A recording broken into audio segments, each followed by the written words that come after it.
Good morning students. Today we will continue our lesson number 19, The Spirit of Adventure. This is the story of Bachendri Pal. हमने पुराने video में last video में देखा था कि ये जो स्टोरी है ये बछेंद्री पाल के ऊपर है.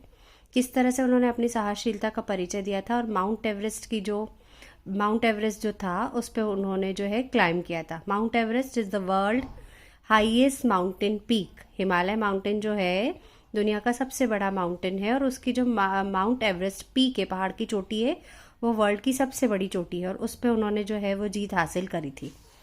हमने देखा था कि 1984 में जो है Bachendri Pal she was the first Indian woman who climb the mount Everest.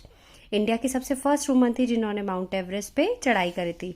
She is the lady which we are talking about. हम इनके बारे में बात कर रहे हैं, राइट. कैसे था कि वो 13 ईयर्स की थी और वो गढ़वाल की रहने वाली थी.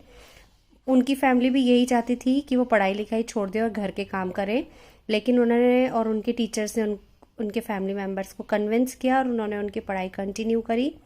हमने फिर बात करी थी कि उन्होंने किस तरह से माउंटेनियरिंग इंस्टीट्यूट में एडमिशन लिया था और वहाँ पे माउंटेनियरिंग की ट्रेनिंग ली थी. पर माउंटेनियरिंग यानी क्या?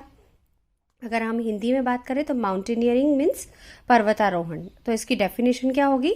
माउंटेनियरिंग इज़ द हॉबी और a profession of climbing mountains. एक हॉबी है, शौक है या फिर प्रोफेशन है. कई लोग इसको अपना प्रोफेशन भी बना लेते हैं माउंटेन्स पे चढ़ने का.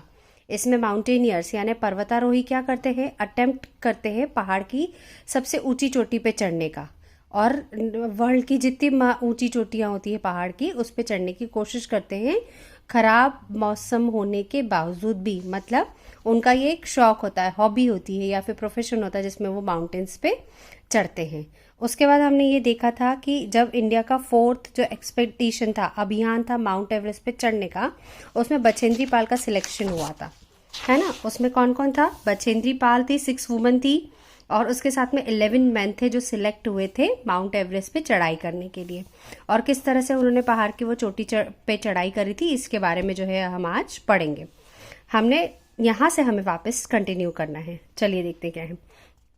The climber started their ascent in May. Ascent यानी उन्होंने कब चढ़ाई करना स्टार्ट करा था? मई में चढ़ाई करना स्टार्ट करा था. One night when sleeping at the camp 3 में वो सो रहे थे. At the height of 7200 metre, 7200 metre की ऊंचाई पर वो सो रहे थे पहाड़ पे रात को. Bachendri was jolted awake. एकदम झटके से बछेंद्री जो है वो उठ गई. It was hit on the head by something very hard. उनके सिर पे बहुत जोर से कुछ टकरा के लगा और वो घबरा कर उठ गई. At the same time I heard a deafening sound. और उसी समय उनको एक बहुत तेज साउंड सुनाई दिया. She recalls, I thought it was the oxygen cylinder which had burst. उनको क्या लगा कि वो पहाड़ पे चढ़ने के लिए ऑक्सीजन सिलेंडर ले गए थे, वो फट गया है. But suddenly I feel crushed under a very heavy load. पर उनको अचानक से ऐसा लगा कि वो किसी भारी वजन के नीचे दब रही हैं. And realize it was a very big avalanche. पर उनको क्या समझ में आया कि ये बहुत बड़ा एवेलेंच है. अब एवेलेंच यानी क्या होता है? इन अ सिंपल हिंदी लैंग्वेज में अगर हम बोले तो भूस्खलन, जमीन का सरकना. ये माउंटेन पे थे तो कई बार क्या होता है अचानक से माउंटेन्स पे से या तो पहाड़ की जो चट्टाने होती है वो, या अगर बर्फ के पहाड़ है तो अचानक से बर्फ का जो टुकड़े होते हैं वो अचानक से पहाड़ से अलग होकर नीचे गिरने लगते हैं, तो उसको बोलते हैं एवेलेंच. तो उनको समझ में आ गया कि बर्फ जो है वो टूट के गिर रही है पहाड़ से और वही एक बड़ा सा बर्फ का टुकड़ा उनके ऊपर गिरा है. The climber sharing her tent slashed his way out with a knife and then helped her out. फिर उनके जो दूसरे साथी थे उन्होंने क्या करा? चाकू की सहायता से उनका टेंट को कट करा और उसके बाद उनको बर्फ के नीचे से निकाला. Many of the climbers were injured and decided to return. बहुत सारे जो क्लाइंबर्स थे वो क्या हुआ? इंजर्ड हो गए, घायल हो गए और उन्होंने वापस लौटने की सोची. But nothing could stop Bachendri. पर बछेंद्री पाल को कोई नहीं रोक पाया. उनके इरादे बहुत बुलंद थे पहाड़ पे चढ़ने के, तो उन्होंने लौटने से मना कर दिया. She continued on her mission. और अपना मिशन, कौन सा मिशन? माउंट एवरेस्ट पे चढ़ने का उन्होंने कंटिन्यू करा. At that time she says, उस समय उन्हें क्या रियलाइज हुआ? I realize that woman have the power. उन्होंने क्या बोला? कि वुमन में पावर होता है to tolerance and patience to keep going. उनमें सहनशीलता होता है और धैर्य होता है हर कोई चीज को सहने का और आगे बढ़ते रहने का. She joined a new group of climbers on 23rd of May 1984. 23 मई 1984 को 1:07 पे दोपहर में उन्होंने फिर से चढ़ाई करना स्टार्ट करी। She stood atop the peak, और वो चोटी पे जाके खड़ी हो गई। पहाड़ की चोटी जो है उन्होंने माउंट एवरेस्ट पे चढ़ाई स्टार्ट कर दी और चढ़ गई वहां पे। She was there for 45 minutes, और वो वहां कितनी देर थी? 45 मिनट्स थी। ये देखो माउंट एवरेस्ट का पिक भी दिया है आपकी बुक में, इतनी ब्यूटीफुल है ये पहाड़ और कितना डिफिकल्ट दिख रहा है ना। तो ये पहाड़ की जो चोटी है यहाँ पे आके चढ़ गई वो, और 45 मिनट्स जो है वो रुकी वहां पे। ये जो माउंटेनियर्स होते हैं, माउंटेनियरिंग जब करते हैं तब ये माउंटेनियरिंग करना इतना आसान नहीं होता है, बहुत डिफिकल्ट होता है।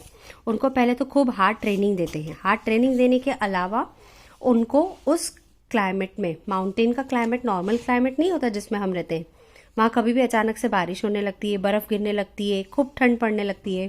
तो ऐसे राश क्लाइमेट में, ख़राब क्लाइमेट में उनको कैसे सर्वाइव करना है, इसकी भी ट्रेनिंग उन्हें दी जाती है कि किस तरह से अपने आप को वहाँ सेव करना है। और अपने आप को बचाने के लिए वो बहुत सारी चीज़ें अपने साथ लेके जाते हैं। उनके साथ कौन कौन सी चीज़ें होती है, कौन कौन सी चीज़ें उनको माउंटेनियरिंग करते वक्त हेल्प करती है, वो सारी चीज़ें वो अपने साथ लेके जाते हैं। देखिए मैं आपको पिक बताती हूँ, मैंने एक दूसरी बुक की हेल्प ली है जिससे आपको बहुत अच्छे से समझ में आएगा कि जो ये माउंटेनियर्स होते हैं ये अपने साथ साथ क्या क्या लेके जाते हैं। देखिए मैं आपको बताती हूँ। सी दिख रहा है ये पिक्स आपको? ये है एनोरॉक, यानी जो माउंटेनियर्स जैकेट पहनते। सी ये पिक्चर दिख रहा है, ये जो जैकेट है दैट इज कॉल्ड एनोरॉक। ये विंटर की जैकेट है, खूब वार्म होती है जो उनको ठंड से बचाती है। हाथ में ग्लव्स पहनते हैं जिससे वो आराम से रस्सी को पकड़ के चढ़ सके। गॉगल्स, वहाँ क्योंकि सनलाइट बहुत तेज होती है और वाइट पे सनलाइट बहुत ज़्यादा रिफ्लेक्ट करती है तो आंखों को दिखता नहीं है, इसलिए गॉगल्स पहनना पड़ता है। हैमर्स लेते हैं ताकि बर्फ़ को खुदाई कर सके बर्फ़ की।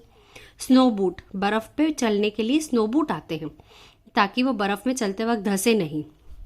स्लीपिंग बैग, जिसमें वो रात को सो सके। रस्सी, हेलमेट, इस तरह से ये सारी चीज़ें जो है माउंटेनियर्स, और सबसे इम्पॉर्टेंट ऑक्सीजन सिलेंडर, ये सारी चीज़ें वो कैरी करके रखते हैं। सी देखो ये एक पर्सन है जो माउंटेन चल रहा है, इसने अपने पीछे की तरफ जो है वो ऑक्सीजन सिलेंडर भी कैरी कर रखा है ताकि अगर ज़रूरत पड़ सके तो वो ऑक्सीजन सिलेंडर का यूज़ कर सके, क्योंकि जैसे जैसे हम माउंटेन्स पे ऊँचे चढ़ते जाते हैं ऑक्सीजन जो है वो ऑक्सीजन लेवल कम होता जाता है और हमको ब्रीदिंग करने में दिक्कत होती है।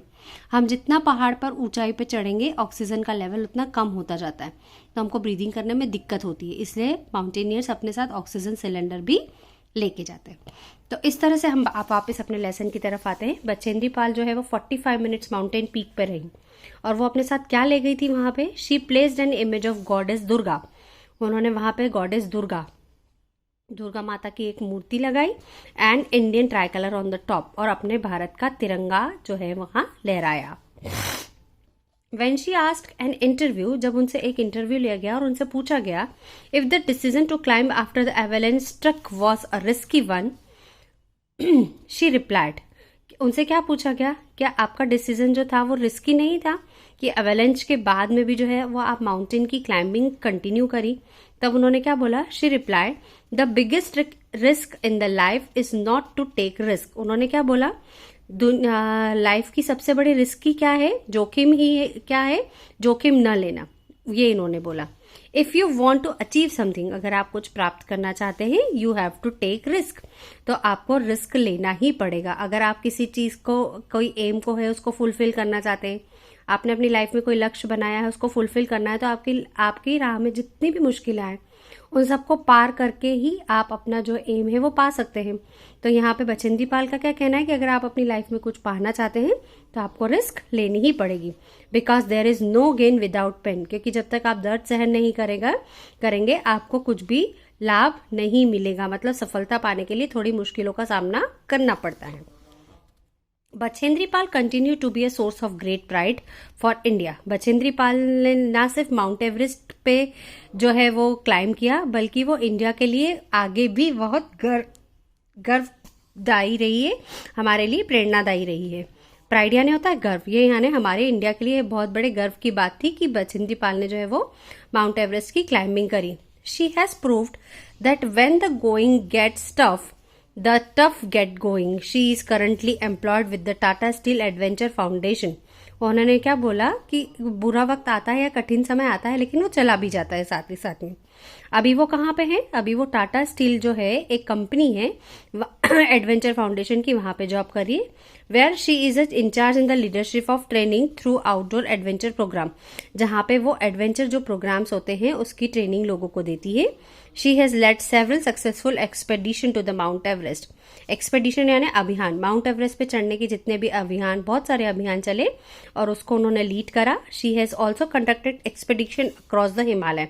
हिमालय के अलावा और दूसरी जो वर्ल्ड के जो पहाड़ हैं उन पे भी उन्होंने जो है पहाड़ पे चढ़ने का अभियान करे, through the Thar desert and in Bhutan. Thar desert और भूटान के थ्रू जो है और दूसरे पहाड़ पे भी उन्होंने चढ़ाई करी। The extreme condition in which people find themselves The extreme condition in which people find themselves enable them to rise the challenge and shine as a leader। अगर लाइफ में आपकी कितनी भी कठिन समय क्यों ना आए, उन्होंने क्या करा, उठना चाहिए, चैलेंज से घबराना नहीं चाहिए और लीडर की तरह आगे बढ़ते रहना चाहिए। She believes that woman have the power to achieve what they set their mind. उनका ये मानना है कि अगर महिलाएं अगर एक बार सोच ले कि उन्हें ये चीज़ प्राप्त करनी है या लेना है, तो वो कैसे भी करके उसे अचीव कर लेती है। That they have a great role in nation building. उनका मानना है कि महिलाओं का राष्ट्र के निर्माण में बहुत योगदान होता है। She has been awarded Padmashri. उन्हें पद्मश्री अवार्ड से सम्मानित किया गया। अर्जुन अवार्ड भी मिला और IMF गोल्ड अवार्ड भी, गोल्ड मेडल भी उन्हें मिला है। बहुत सारे दूसरे अवार्ड्स भी उन्हें मिला है। दैट मीन्स वो हमारे लिए इंडिया के लिए एक बहुत बड़े गर्व की बात है कि बीइंग अ वुमन होने के बावजूद भी जो है उन्होंने माउंट एवरेस्ट की जो है वो क्लाइंबिंग करी। इसके अलावा इंडिया में और बहुत सारी वुमेन्स है जो इस तरह से हमारे भारत को जो है वो गर्व दिलाती हैं, गर्व प्रदान करती हैं। ठीक है, तो ये वाला जो लेसन है आज आपका कंप्लीट हो गया है। नेक्स्ट वीडियो में हम फिर से मिलेंगे। Till then good bye.